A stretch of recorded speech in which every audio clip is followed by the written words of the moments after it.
আসসালামু আলাইকুম রহমতুল্লাহি ওবারাকাতু। অনেক সময় এমন হয় ছোট ছোট ছেলে মেয়েদের উপরে বদনজর পড়ে যায়, অথবা অনেক খারাপ লোকদের নজর এরকম থাকে, তারা যদি কোনো কিছুর উপরে নজর করে বা দৃষ্টি দেয় অথবা সে কোনো মতামত পেশ করে, সেক্ষেত্রে অনেক সময় অনেকের ক্ষতি হয়ে যায়। এটা আল্লাহ পাকের প্রদত্ত এবং আল্লাহ পাকের পক্ষ থেকে অনেকেরই এরকম গুণাগুণ থাকে এবং দেওয়া হয়। তো সেক্ষেত্রে আমরা আমাদের বাচ্চাদেরকে বদনজর থেকে কিভাবে বাঁচাবো এবং নিজেরা কিভাবে বদনজর থেকে বাঁচবো। অনেক সময় ব্যবসার মধ্যে অনেকে বদনজর পড়ে যায়, অনেক সময় নিজেদের বাচ্চাদের উপর বদনজর পড়ে যায়, নিজের প্রতিষ্ঠানের উপর বদনজর পড়ে যায়। আপনার দোকানে বেচাকেনা হচ্ছে না, কিন্তু পাশের দোকানে অনেক সময় বেচাকেনা হয়, কিন্তু একই কাস্টমার আপনার দোকানে এসে আবার ঘুরে যায়, অন্য দোকান থেকে নিয়ে যায়। এরকম যদি দেখেন আপনার হচ্ছে, তাহলে মনে করবেন যে আপনার বদনজরে লেগেছে আপনার দোকান। তখন আপনার কি করতে হবে? প্রত্যেক দিন ফজর নামাজের পরে আপনি এই দোয়াটি 3 বার পড়বেন।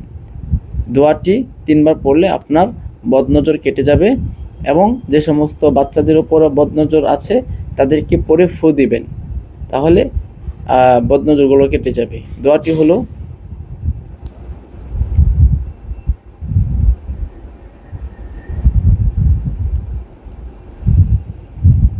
আউযু বি কালিমাতিল্লাহি তাম্মাতি।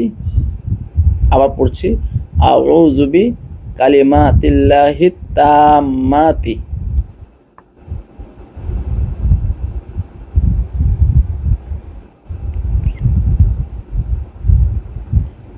মিন কুল্লি শাইতানিউ ওয়া হাম্মাতিউ। মিন কুল্লি শাইতানিউ ওয়া হাম্মাতিউ।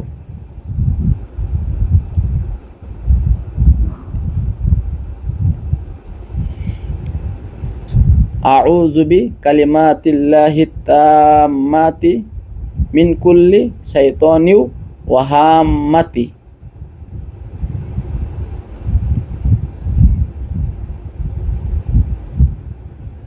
ওয়া মিন কুল্লি আইনিন লাহাম্মাতিন।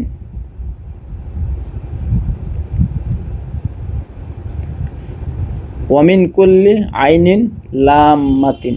ওয়া মিন কুল্লি আইনিন লাম্মাতিন। এই দোয়াটি আপনারা পড়বেন, আপনাদের বদনজর কেটে যাবে, ব্যবসার উপর থেকে বদনজর কেটে যাবে। আশা করছি আপনাদের উপকারে আসবে। সাথে থাকবেন। আসসালামু আলাইকুম।